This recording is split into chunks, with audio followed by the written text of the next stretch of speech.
Today we're going to turn these humble vegetables into 1, 2, 3, and 4 budget-friendly meals that make the whole family happy. Let's go.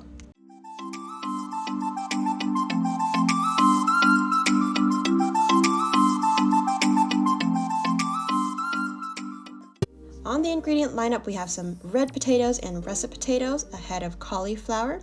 We have a couple of heads of broccoli, a small little beet here that I found. They are really good for the blood. We have a couple of bunches of broccolini, or what is it called, broccolites. One large slicing tomato, or just one large tomato. We also have some quinoa soaked and some chickpeas soaked. We soak these overnight just to boost digestion and speed up the cooking time. We also have some Swiss chard bunches over here and some carrots, and I have also forgot to mention some onions as well. Moms and dads, have you ever been so uninspired to cook because you're cooking every single day and you just can't figure out what to make with the same ingredients that you purchased? I like to go to Pinterest for inspiration.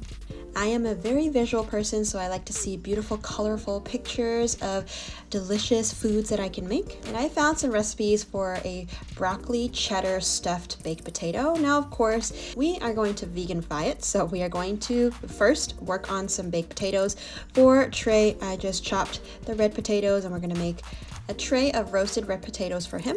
And then I chopped up some russet potatoes for the kiddos. I find that chopping it in half really speeds up the process in cooking time, and also it's just going to stretch out the food much more.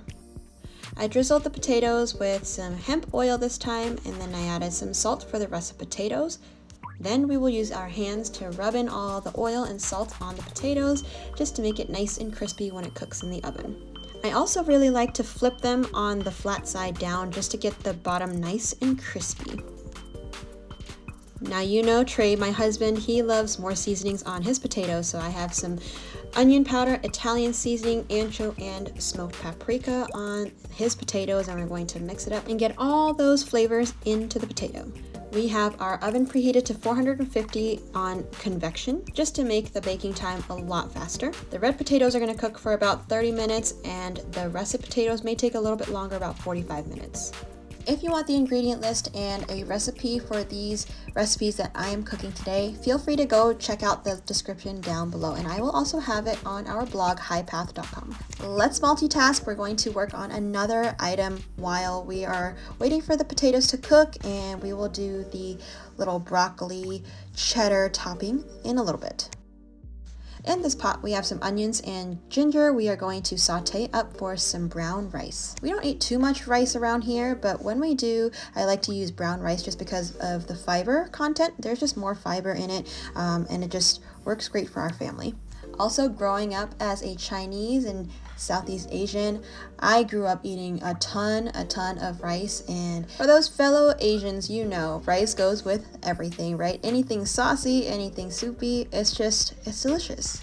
So I think my rice-loving nature seeped out into the children, and they love to eat rice too, especially this little guy. I wanted to flavor this rice a little bit just because I didn't want it to be boring old brown rice, so we have just sauteed and toasted the rice into the onions and ginger. You can add garlic, of course. I have mentioned that garlic is a blood thinner. Just make sure that you are a little bit careful with using garlic if you do have a blood condition or anemia. Then we just added our washed rice into the pot. Add your seasonings, toast up the rice, add your water, and bring it to a boil. Once it's boiled, we are going to cover it and simmer it for about an hour and a half to an hour 45 minutes on about low heat. Back to the topping for the baked potatoes. We are chopping up some cauliflower. This is just one medium head of cauliflower, which we're going to pop into this pot.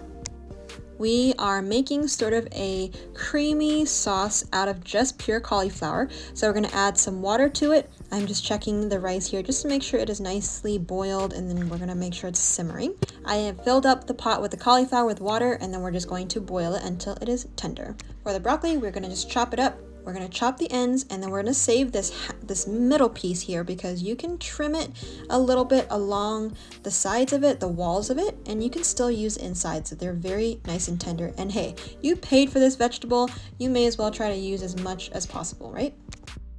We chopped up the little end pieces just like this small. We're going to do it for the rest of the broccoli. Try to use as much as possible of this broccoli.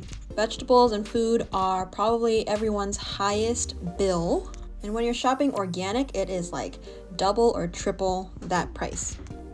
Quick chefy tip. I watched a video from Young Man Cooking. I love this tip where you actually chop up the broccoli from the bottom. That actually prevents all of the little bushy broccoli bits to fall apart as much. So that's what I love doing.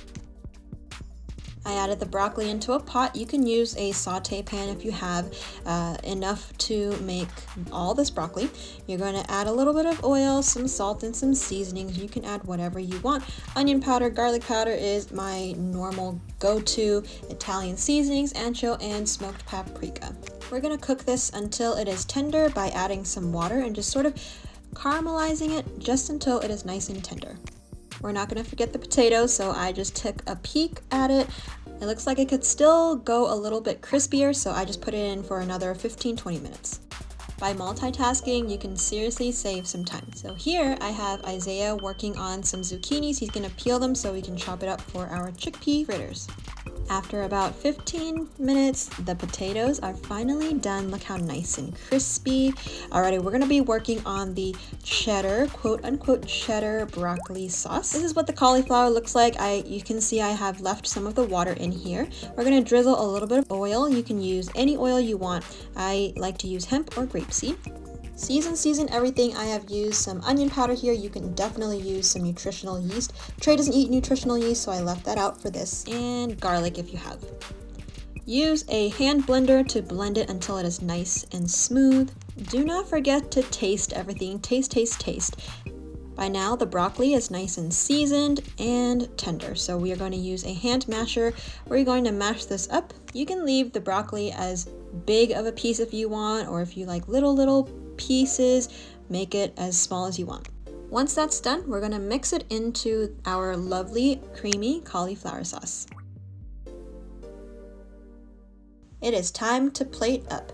I am going to scoop up some potatoes for Trey. This is his bowl, so I'm just going to give him all of these potatoes. My husband does like his potatoes pretty crispy, so I ended up splitting a little bit for him just to enjoy on the side. Then all we have to do is scoop this delicious creaminess onto our potatoes. Don't forget, we still have those russet potatoes that we're going to do this as well, but this is just Trey's. And there you have it, this delicious lunch that is so budget friendly and so delicious. Trey is taking his first bite here. And he approves. Let's go back to the russet potatoes. These are going to be for the kids, and look at how crispy the bottoms are. Check those golden, delicious potatoes out.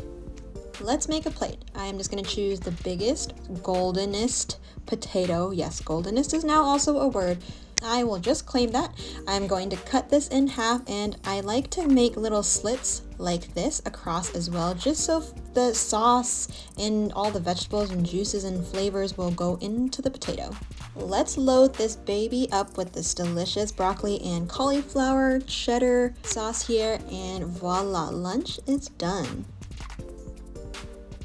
You can serve this for lunch with a side salad or just eat it as is. Don't forget to add that nutritional yeast if you want it a little bit cheesier.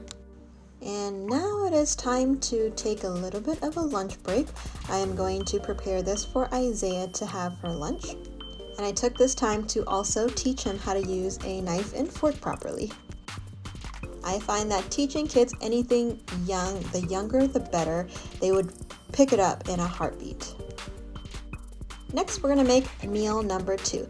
Really, this is not a meal, but more of an accompaniment to a meal, or it's really just high protein, and it's so delicious. We have some soaked chickpeas here. We're going to add to our BlendTech blender, add some water just under the chickpea level. We're going to add any seasonings you want. I have added nutritional yeast, sesame oil, paprika, and ancho chili powder for some smokiness, and we are going to blend it up until nice and smooth, sort of like a thick pancake batter consistency. To make this easier for any mix-ins that you want, and literally you can add any mix-ins, I have here the finely chopped zucchini here. So I put the zucchinis in there. I added some onions, some chopped red onions, Some spinach would be nice here, spring onions would be nice, or even some cilantro would be nice, or any kind of herbs. We are going to pan fry this with some grapeseed oil. I am just going to add a little bit to my cast iron. Once it is nice and warm, we are going to drop these babies in. If you have a larger pan, this is the time to use it because I just have a small skillet here, but that's okay. We use what we've got. I can only cook 3 little fritters at once.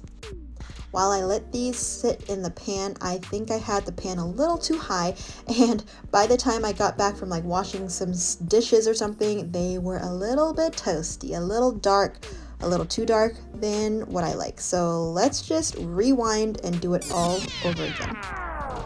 All right, this is much better. This is the nice golden brown that you want. On a medium heat, this only needs about maybe 2-3 minutes on each side.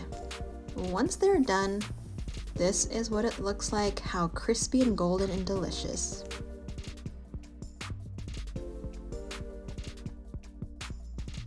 Look at how beautiful they are stacked up. You can eat this just the way they are, or we also like to dip them in a sweet chipotle type sauce that is really, really good. The inside should be nice and fluffy, and you can make this as a wrap in a lettuce wrap also. That is a great idea too. Moving on to our last 2 dishes. I have all these vegetables left over. I also have some leftover broccoli, which we're going to use as a stir fry. And at the same time, we're going to make a fried rice quinoa. Really is just fried rice with quinoa and some vegetables. I have prepped carrots, onions, zucchini, and some ginger. We are going to prep 2 pans and we're going to cook this at the same time just to cut down on some time. In the same skillet that we just cooked the chickpeas, we're going to add some sesame oil, some grapeseed oil, we have some beets and ginger. In the separate pot here, this is where we're gonna make the fried rice. I'm gonna throw in a bunch of ingredients here. I have some carrots, zucchini, and onions in one, and then I also added that tomato in our vegetable stir fry. I would highly suggest soaking any grains.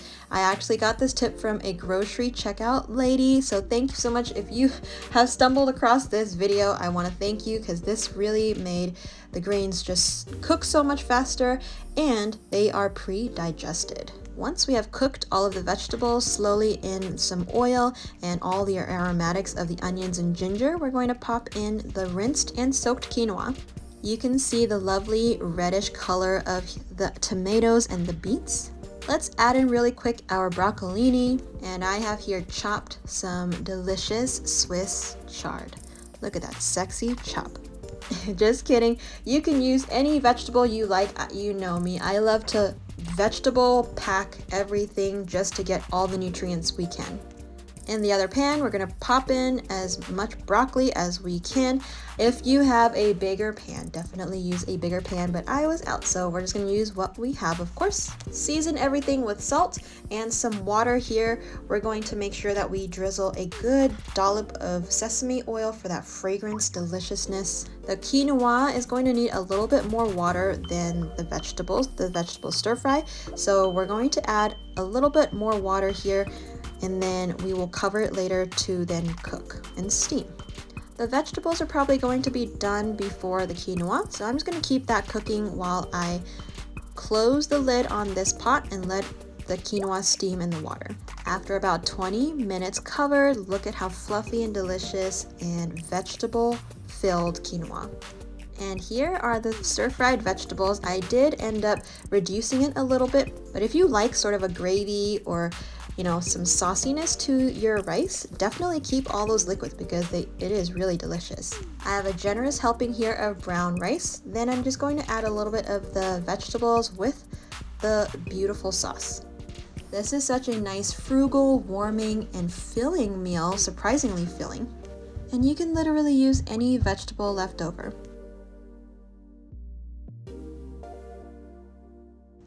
I topped mine with a little bit of kimchi. This is the vegan kimchi that I found at our local Walmart. We're gonna add it a little bit to our bowl. You can add however much you would like. Add an extra drizzle of sesame oil, and we're gonna mix it up a little bit and taste. I absolutely love rice dishes, and I haven't had rice in so long. Thank you guys so much for watching. I really hope that we inspired you to make some delicious vegan budget-friendly recipes, and we cannot wait to see you on the next video. Subscribe if you love these videos, and take care. Eat well.